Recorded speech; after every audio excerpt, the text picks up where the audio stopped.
I want you guys to think about what you get out of your speeches. So put the numbers 1 through 5 on a piece of paper and answer these 5 questions. Is it time well spent? Did your audience benefit? Was your message understood? Did you add value to the lives of others? And what's the number one thing you get from your speeches, from your presentations? The point of taking a speech class is to get value from your speeches. So I want you guys to get that far.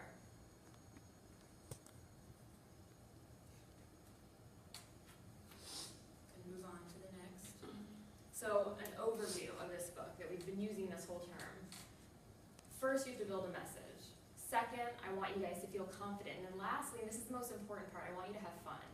So create a valuable message, be confident and inspired, and enjoy the experience and use it to your advantage. Use it for your future, for internships, for other classes. Polish those skills. So this is your goal. This is step 3. This is the end of the road. This is where I want you to get. Get into the right frame of mind. Enjoy showcasing your unique personality and message. Leverage your skills to gain value and further advance your career. And embrace these experiences for personal fulfillment. Has anyone done that yet? I know I've been repeating that a lot this semester. Has anyone joined the club, given a speech, joined Toastmasters? Thinking about it? Thinking about it, okay. So these were actually some questions from Seminole students. And they asked me, what are some strategies we can use to help build our confidence? And you guys know these tactics by now. Positive visualization, deep breathing, be prepared, practice a lot, practice in front of people. I suggested they read the embarrassing moments section and look through the interviews with public speakers because you have to realize that everyone's human. Everybody messes up, everyone's a work in progress. So that's what I want people to understand. And another question they asked was, what can I do to not be so nervous when presenting a speech? My answer was, follow the guidelines in step 2. That's how you feel confident, all those things I just rattled off. And then there's also some other FAQs, some frequently asked questions on pages 152. How do I cut out my ums? How do I avoid fidgeting? Things like that. So additional resources here, and we went over these yesterday. Tips for using technology in your presentation, advice for those with high communication apprehension. And there's some books and recommended videos that I've mentioned in class. We'll probably look through one by George Griffin called Stage Fright. It's a really great book to help individual people with their individual difficulties with nerves, because everyone's nervous about something different when they give a presentation. So I highly recommend, I'll hand those out in class so you guys can look through some sections of it, and then you can see what works best for you as a speaker.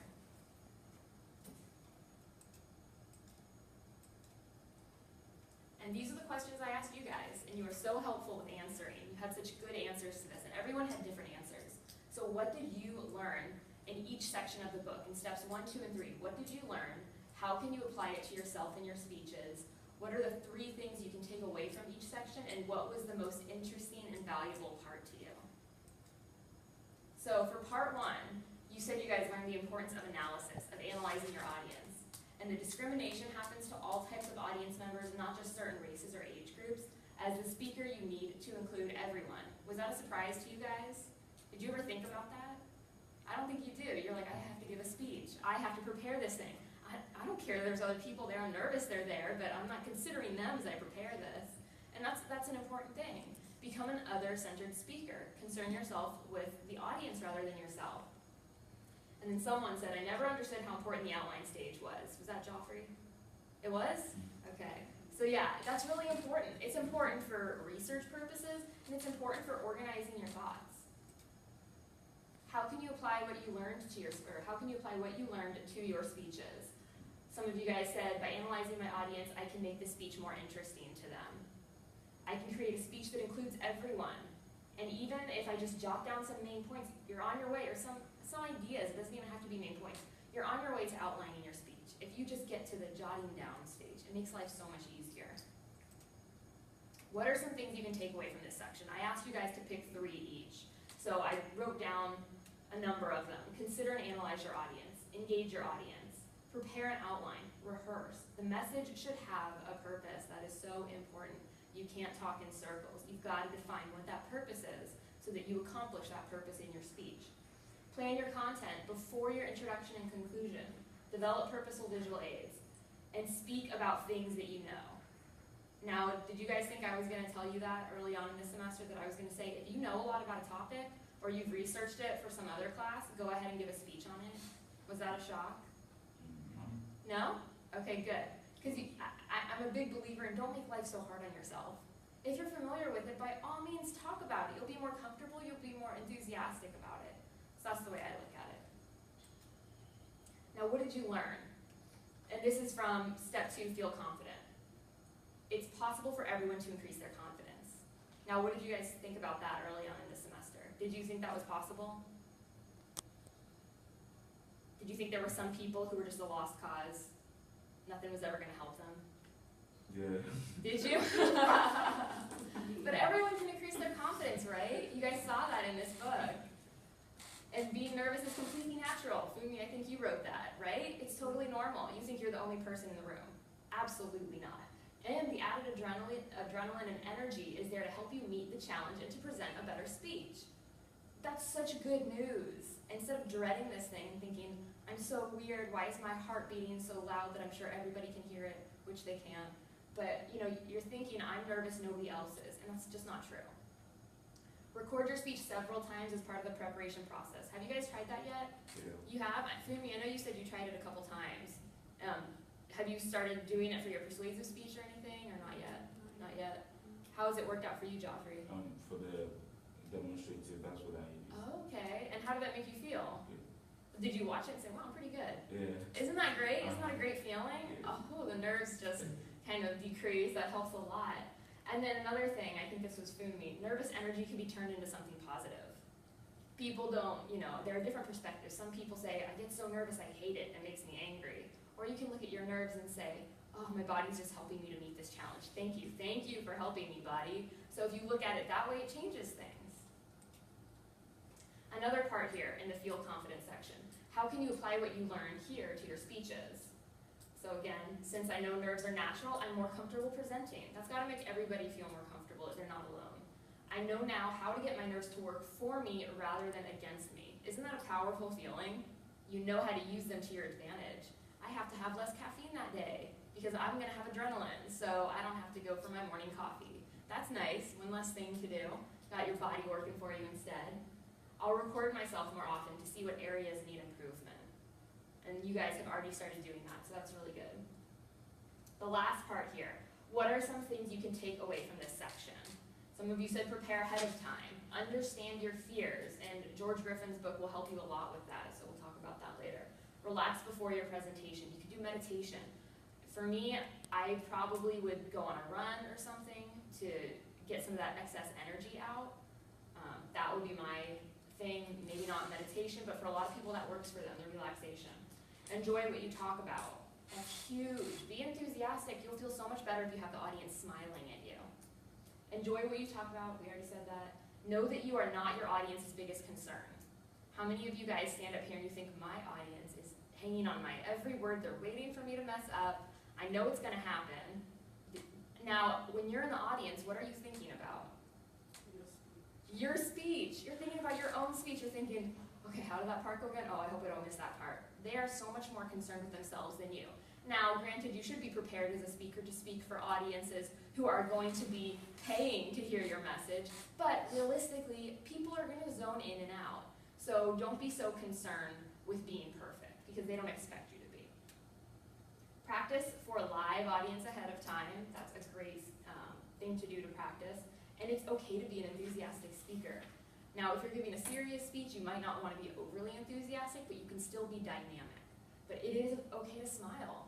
When you practice, be sure you're smiling. I know it's hard to do sometimes, especially when you're nervous, but it's good to smile, laugh with your audience, connect with them. This is our last step here, have fun. What did you learn from this section? Speeches should ultimately be an enjoyable experience. When you guys signed up for speech class, were you thinking, this is going to be so much fun?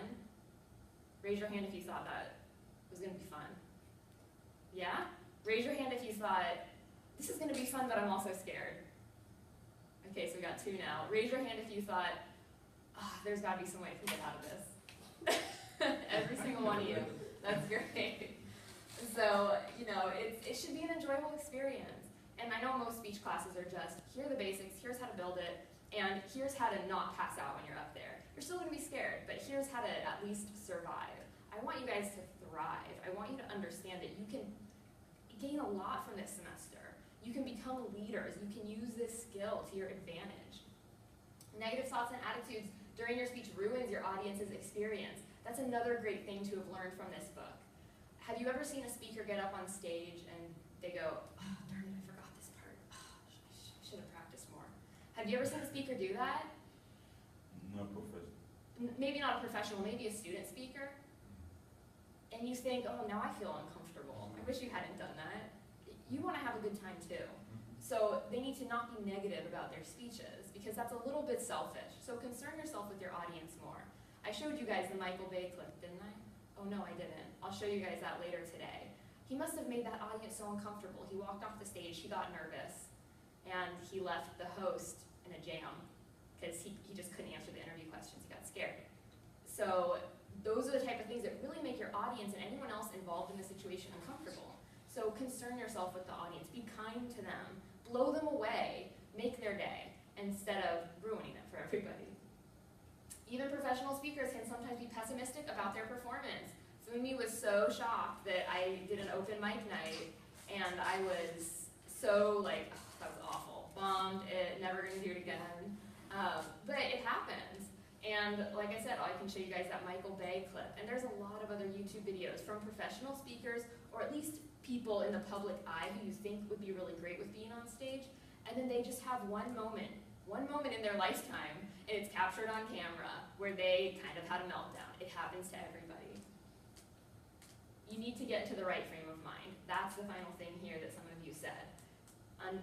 Let the nerves work for you. Understand that you can be positive about your speech, and understand that your audience is not wanting you to mess up. They are really rooting for you because they want to enjoy themselves too. So get into that proper frame of mind. How can you apply it to yourself in your speeches?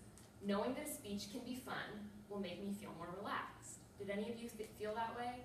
During the semester, you're thinking, I have to be very serious during my speeches. And then when I said, have fun with it, let's do a demonstration speech, were you guys thinking, oh, cool, that'll be great? Yeah? I see a smile, Joffrey. Okay. And I'll keep in mind that no one is perfect. Again, that's a great thing to keep in mind. And you can get more information about that from the interviews in this book. Nobody is perfect. Some of the best have had huge mess-ups, and they still went back to work the next day and gave another presentation in front of hundreds of people. There's no reason to get down on myself about an upcoming or past speech presentation. Just block that out of your head. If you had a bad moment in the past, don't let it stop you from getting better in the future. What are some things you can take away from this section? So this was the last part. Don't criticize yourself too much. And especially, Joffrey, I'm sure when you watched your videos, maybe as you were practicing, you thought, I'm never gonna get this down. I keep screwing it up. And then you watched the video and you said, I did very good. I mean, is that how you felt, or what was your experience? It was the timing. I realized that the time was so short. Oh, And okay. if I hadn't done the video, I wouldn't know. See, there you go. But were you impressed with the way you delivered too? Yeah, it was good. So don't criticize yourself too much. A lot of the time, you did a lot better than you think you did. And that's why, sometimes you get up here and you go, oh, I wish I hadn't forgot this part or that part. And I say, you did fantastic. I wish you had a recording that you could look at and say, oh, wow, that was great. That was fantastic. So I highly recommend doing that in your practice sessions. Think about your audience more than yourself. Again, be other-centered rather than self-centered. Think positively. Embrace these experiences for personal fulfillment. Use them, leverage them for future experiences, for future internships and jobs.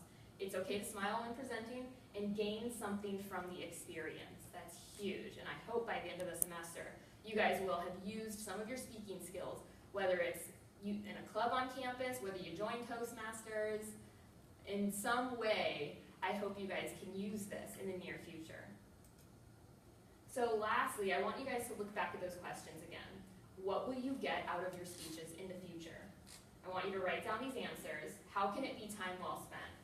How will your audience benefit? Will your message be clearly understood? Will it add value to the lives of others? And what's the number one thing you will get from now on from your speeches and presentations? So go ahead and jot those down. And that'll be it. Thanks, guys.